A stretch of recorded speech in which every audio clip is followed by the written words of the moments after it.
today I'm finna be telling y'all if you should buy one of these. Yeah, that's aura right there. That's the definition of aura. Man, look at that thing. For those of y'all who don't know, my name is Derek. This is my 2023 BMW M3, aka G80 competition X Drive. We got big carbon fiber buckets on the inside, twilight purple, red interior. You know what I'm saying? We got the E92 right next to it.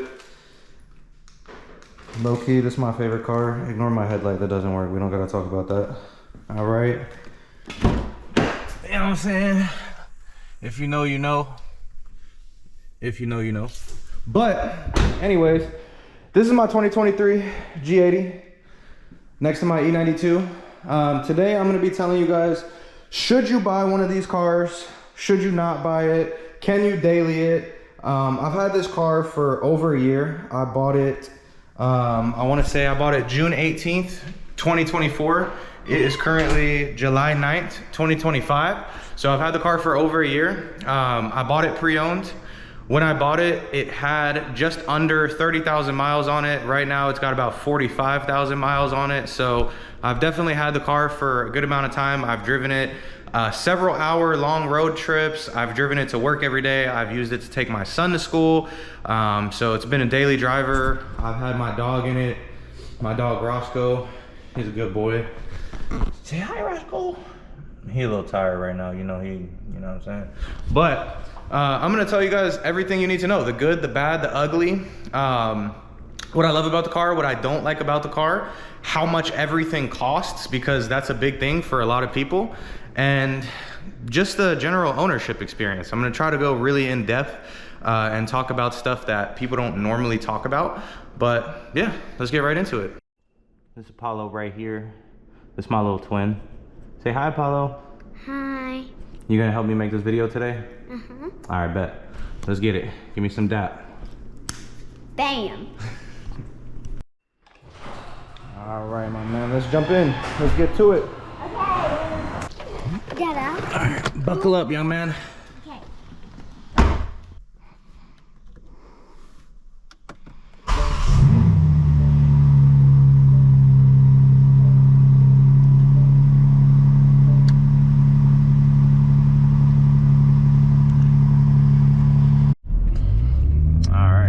Let's get right into it. So it's been a little over a year.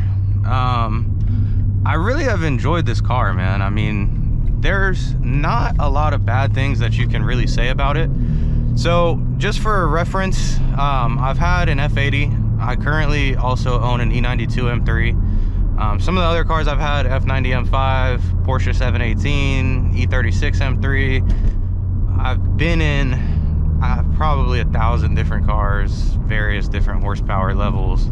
I mean, I've had all sorts of other BMWs that are not really too important to mention. I feel like I should be able to have a good opinion on these cars just based on how many of them I've owned. But I think the biggest starting point is to compare it to some of the other M cars and compare it to some other options that are really out there. So a lot of people that are going to be looking at this car, they're going to be coming from the F8X chassis. I know that this is like the go-to upgrade for F80 owners. So let's talk about that a little bit, right?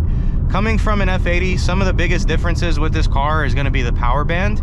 I feel like the F80 torque is very, very instant. When I had mine, I had a JB4 on it for a while that I really didn't like because it made the power band very spiky. I feel like when you have that car stock, the torque curve it's very it comes on at like 2,000 RPMs, right? This car, a lot of the torque is in the mid-range, so the power does kind of kick in a little bit more. Like you get more of like a turbo lag feeling, not like a turbo lag feeling, but you feel the boost come on if you're really low in the RPMs. And when you're downshifting like this, you want to make sure that you're like at the right point in the rev range, right? In the F80, the power band's just a little bit different. The other thing obviously is F80s are only rear wheel drive. You can get these cars in rear wheel drive, which I do not recommend under any circumstances. Of course, they come in X-Drive as well. The only time I would say get rear wheel drive is if you really, really, really want a manual. The manual transmission in these cars, in all honesty, I don't really like it. And this is not coming from somebody who can't drive stick. As you guys saw in the beginning of the video, I do have a manual E92. I can drive stick. That's not the problem. The problem is the manual transmission in this car, it's just not a really enjoyable experience. It's very rubbery. It's very assisted. Like, you have like auto rev matching and all the rest of that stuff. And like, I get if you're driving like a manual car every single day that you may want those things, but to me it kind of takes away from the experience. I don't really enjoy cars that rev match for you, and it feels like it's the closest to an automatic transmission that you can get while still having a manual. Like, if that makes sense. Like, I really, really, really don't enjoy it, and that's just my opinion. Some people may love it. That's the only time I would say get a rear wheel drive one. Any other circumstance, it doesn't make sense, and there's a few reasons why. I know that I may be kind of going into this all over the place, but I really do want to give you guys all of the facts about owning this car. If you buy a rear-wheel drive variant of the G80, you're going to lose a lot more money, and that's something that a lot of people don't talk about. I know we don't buy cars as investments necessarily, but if you're someone like me who likes to switch cars every year and a half, you're not going to want to lose a bunch of money on it, right? And the best way to retain some value is by getting an X-Drive with bucket seats, with laser headlights, and with a carbon fiber roof. If you are missing one of those options and you have a G80, I'm sorry to tell you, but your car is like a little bit less desirable, especially if you're missing several of those options. Now, if you don't care about that, you don't care about that, but me, I don't keep cars very long, so it's very important to me to retain as much of the value as I can in them. This one's a little bit different. I think I may hang on to it for a bit longer, but the biggest thing with these cars is they are very expensive. Like, a lot of people, they want to go from the F80 to the to the G80 and stuff like that, and it's a pretty big price jump, right? So if you're trying to get a desirable spec, it's going to cost you a lot of money, but we'll talk about that a little bit more later. Back to the point, which is comparing it to the F80. So of course I had mentioned the torque curve is slightly different. It feels very similar. The biggest second thing is the transmission. So this car has a ZF 8-speed. The F80, you can get a DCT, which I prefer on so many levels. I think that this transmission is great. I've had it in two other cars. I had it in my F30 335i that I had. That was tuned with XHP, so it had like a similar concept to the way that this car behaves, but it still didn't feel the same. And then I had it again in my F90, which was a lot closer to this car, but BMW did something very different with the ZF in this car that just makes it feel amazing. The transmission in this car does feel phenomenal. It's very quick. You would not know, like, if somebody told you it was a DCT, you may believe them, right? But the DCT in the F80 is so aggressive, it's so raw, it's so crisp. If you're in the most aggressive mode and you're flooring it in a low gear, it chirps the tires between the shifts. Every downshift, every upshift, you really feel, and you feel that in this car. The difference is, in this car, the transmission is tuned to behave that way, whereas in the F80, it's natural because it's actually a dual clutch transmission. So there is a little bit of an artificial feeling. If you've never owned an F80, then you're not gonna feel that way. You're gonna just feel like the car is sick because it is. But that's one of my biggest things, is I wish they could have brought the dual clutch over, just because I think the transmission was a little bit better, in my opinion. Another thing is tunability. So if you want to go tune this car, you can make an insane amount of power. I'm sure if you're watching this video, you already know that. I mean, these cars, they can make 800 horsepower relatively easy. You can get 700 wheel with bolt-ons. You can get 600 wheel barely doing anything. I mean, these cars are fast. That's a known fact, right? With the F80, I think like a pretty standard, like, top of the like food chain F80 is gonna make somewhere around 600 wheel. a very basically modified G80 is going to make 600 wheel. And I don't mean turbo upgraded F80. I mean full bolt-on E85, like upgraded fueling, like max effort stock turbo F80 is going to make 600 wheel. Depending on your tuner with this car and how far you're willing to push it, stock turbos on this car, you're looking at like high 700s. Like that's a pretty big difference. That's 150 wheel horsepower difference, right? Which makes a pretty big difference. The other thing is, if you're a BMW person, you know every BMW has some sort of drawback. What lane are we in, buddy? All right, thank you for deciding at some point. But every BMW has some sort of drawback, right? Dating all the way back to the E46, rod bearings, vanos, subframe, whatever. You go to the E92, rod bearings, throttle actuators. You go to the F80, you got the crank hub. This car doesn't have any of that. You don't have to do any huge preventative thing as of 2025, because someone may watch this video 5 years from now when these cars are cheap, and then there may be some massive issue that gets discovered at higher mileage. But as of right now, there is no major issue that you need to take care of before you start tuning the car. There's nothing that you really need to worry about. These cars are amazing. They're insanely reliable. I think that the S55 is also insanely reliable, so you're not gaining a lot by saying that. But the one thing about the S55 is you do have to replace the crank hub. I'm not the type of person that's going to sit here and tell you that the crank hub is a myth and that it doesn't happen, because I've seen it happen. But it does not happen as common as like rod bearings on an E92, right? Like rod bearings on an E92 or on an E46, like that is going to be something that you're going to have to replace no matter how well you take care of the car, no matter how you drive the car, no matter what. The crank hub is kind of like a freak thing that just happens, and it's kind of like you're playing Russian roulette if you don't replace it. So it's like not something that's guaranteed. There's a lot of talk on the internet where people say like, oh, like if you don't use the kick down on the DCT, it won't happen. If you're stock, it won't happen. Bro, it will happen no matter what. It's like a freak thing. So it's kind of hard to explain, because it's not something that happens to a very high percentage of F80s, but it's something that can happen no matter what power level you're at, right? So that's something coming from the F80 that you have to replace. You don't have that on this car. Another big thing about the G8X is this car is a lot more comfortable. When I had my F80, I was a little bit younger, my son was younger, and I did not drive as much as I do now, so I didn't necessarily value comfort as much, but that car is a lot more stiffer. The suspension is very stiff, the steering is very tight, the chassis is very, very tight. So this car, I feel like if you put it in Sport Plus, it is stiff enough. It's very planted, it's very firm, but it's not as stiff as the F80. And my car is on AST lowering springs, and it still does not feel as stiff as the F8X. So I think this car is a lot more comfortable. Obviously you get a lot more features going to the G80, unless you have I believe it's a 2018 plus. Correct me if I'm wrong. I don't believe you get CarPlay on the F8X. You have to modify it to get it. CarPlay is obviously standard in this car. It's wireless.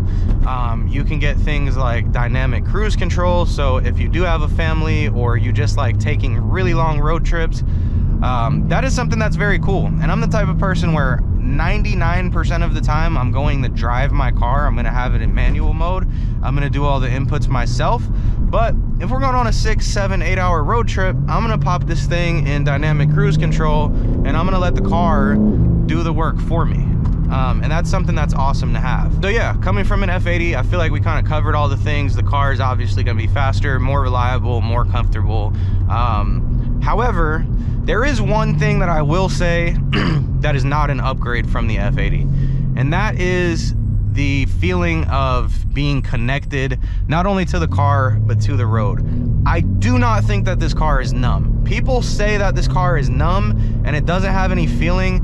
That is not true. I have a bit more steering feel because my car is lowered, but it's not numb. Like, there's a decent amount of feedback from the road. The F80, I feel like the one place that you get a lot more communication from the car is from the rear end, right? So when you're starting to lose traction in an F8X, you can feel the rear end of the car tell you that you're about to start sliding before the car even starts sliding. You don't get that feeling in this car. But if you know how to drive, then you know when you're gonna slide and when you're not gonna slide. And if you know your car, then you know what's gonna make you lose traction and what's not gonna make you lose traction. So I don't feel like you're necessarily losing a lot, especially when you have all-wheel drive, because you're not really gonna be losing traction all that often, unless you're like trying to be the next like crashed G80 on Instagram.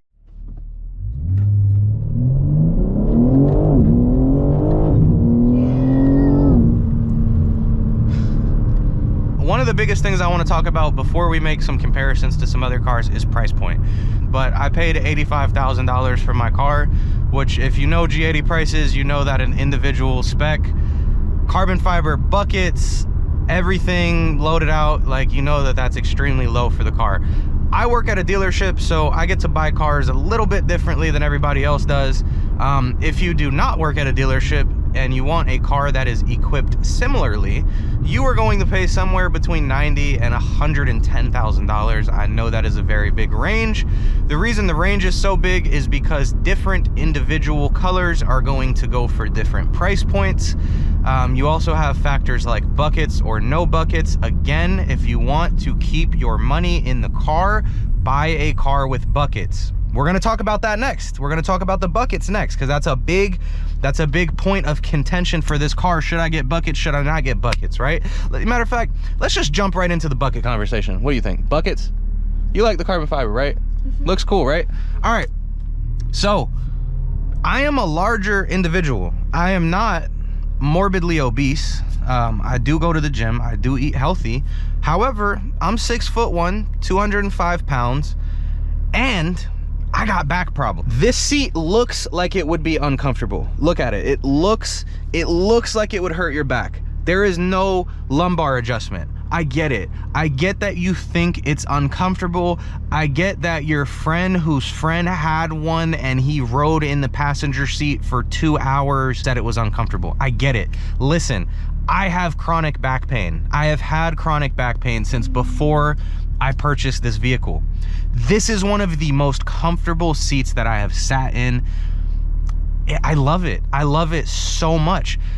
Couple things, the seat is extremely supportive. So while there is no lumbar adjustment, the seat keeps you so upright that you're not like lumbar pain gets caused by you leaning over to one side or by you slouching. The bolsters are so stiff in this car that you don't really lean over to one side. You're usually sitting up straight, and the back is so firm that you're not slouching over. And then the car is so engaging to drive that you're sitting up straight because you're locked in. I got lumbar pain in my M5, which had seats that were built like a couch. I got legitimate back pain in that car because I was always driving like this. I was always like slumped over because it was so comfortable.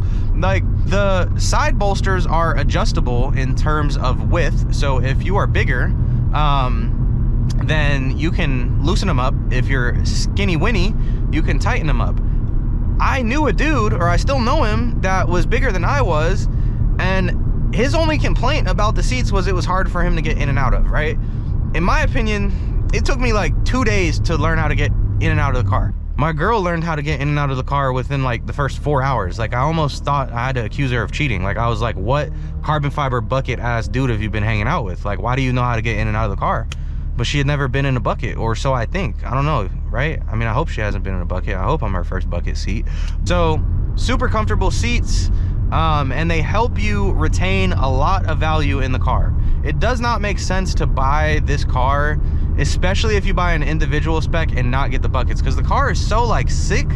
Like, it's so fun to drive. Like, why would you not want to be like locked into your seat? Like, I hate sliding around when I'm driving. I know some of you guys would be like, I can't get the buckets because I got to daily drive it. Bro, you are not gonna have a problem daily driving the buckets. Like, you're gonna have a problem daily driving your car and putting 20,000 miles on it and then going to sell it without buckets and losing $10,000 because you didn't have buckets. I guarantee you, like, that's what you're gonna have a problem with.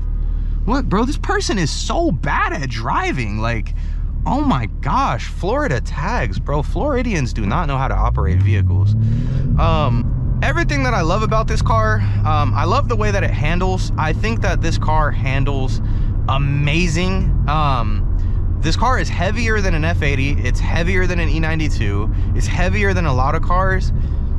This car has less body roll and is more planted than both of the other cars I just mentioned. 100%. When I'm taking a turn in this car, I feel like I'm glued to the ground.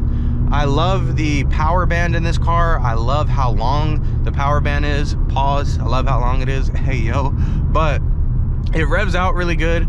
I love, like, I really didn't want this screen at first because the car that I had before this was a Porsche 718. It had a really small infotainment system, and I've never been like a big screen person. As a matter of fact, I wanted to get a facelift to get the smaller screen, but when I saw this car, I had to have it.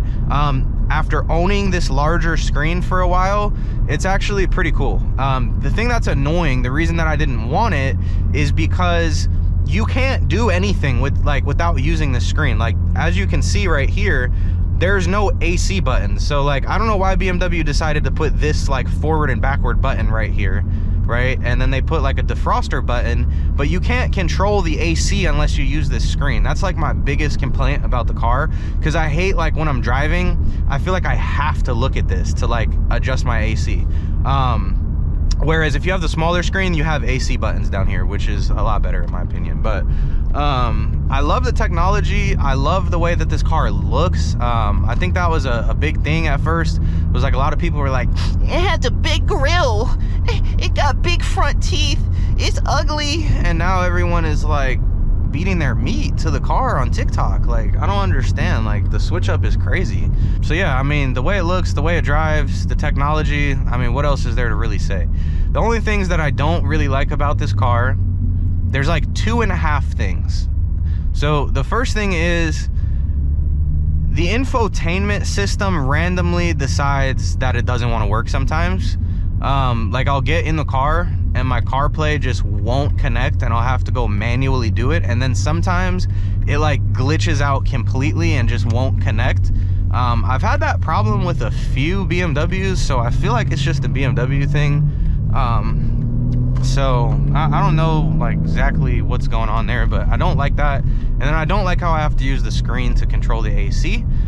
Yeah, I think everything else is pretty cool. We'll talk about daily driving it and how expensive it is to own it, and I'll show you guys some clips of the car, and then we'll wrap this up. I gotta go into Micro Center real quick.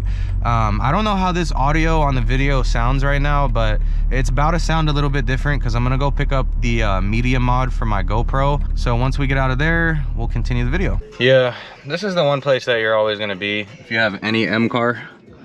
No matter which one it is, you're gonna find yourself here a lot.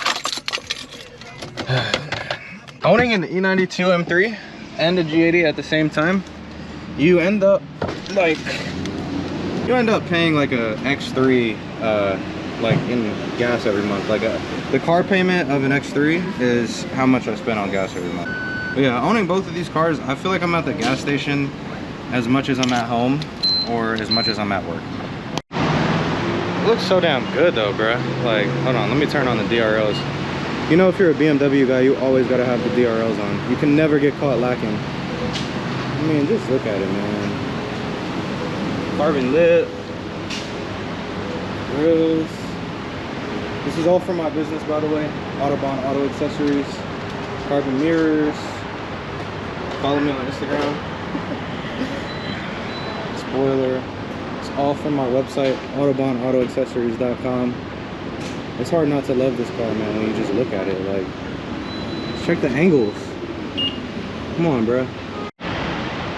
Man, if it wasn't for this shit right here, I don't even feel like I would need employment, to be honest. We got the Thunders on today. All right, man, we finna go find a little spot to record. Oh, hold on. Yeah, you get an Instagram reel of your car every time you get in, by the way. But we finna go to another spot, sit down, talk about the car a little bit more, and then we'll conclude this. Little man just had a donut. What kind of donut did you have? Batman. Batman. He had Batman on his donut. So yeah, we're gonna go to another spot, talk about the car a little bit, and then we'll wrap this video up.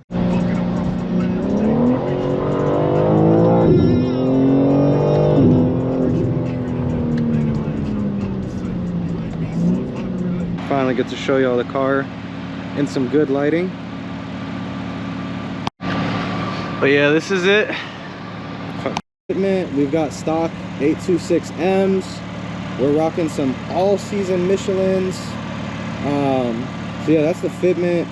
We have the carbon fiber M Performance OEM style side skirts, the OEM style carbon fiber mirror caps. Of course, we got the carbon roof. This is also from my website. This is the M4 style spoiler. I wanted to go with this one because I feel like everyone does like the CS style, or they do like the really aggressive PSM, and I feel like you don't see this one a lot. So that's why I went with this one. We're gonna be changing up the rear end soon. I got some plans for it. But yeah, man, that's the car. To give you guys a little bit of like rundown on cost and everything. I'm 25 years old. My insurance is $400 a month for the car, so I don't know if that's good or bad. I really have no idea. But I live in Atlanta. I have a lot of tickets. Well, I don't have a lot of tickets. I have a few that are actually on my record, but one of them's really bad. So yeah, I mean, $400 a month, I don't think it's like that bad, but other people may disagree. As far as like maintenance and everything goes, I mean, I've done like 2 oil changes. That's it. Nothing is broken, nothing has gone wrong with the car, which I can't say about any of my other cars. I am gonna need pads and rotors soon, which is kind of expensive when you're comparing it to like a non-M car or any other car in the world. But I mean, this car stops on a dime. Obviously people complain. To give you guys some reference, my car was washed about 3 days ago, so not too bad, but it does have a lot of brake dust. If you go like a week or 2 weeks, your wheels will be completely brown, but the brakes stop amazing. So yeah, they squeak, they make a lot of dust, but that's the trade-off that you get, you know, with performance and everything. Like I said, I don't know if I mentioned this in the beginning of the video or not, but I used to make gaming videos a long time ago. I had okay success for 2013, so I've always wanted to do this, man. I've always wanted to make car videos.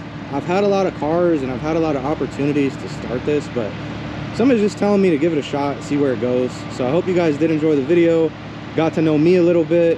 I'm gonna keep the content coming.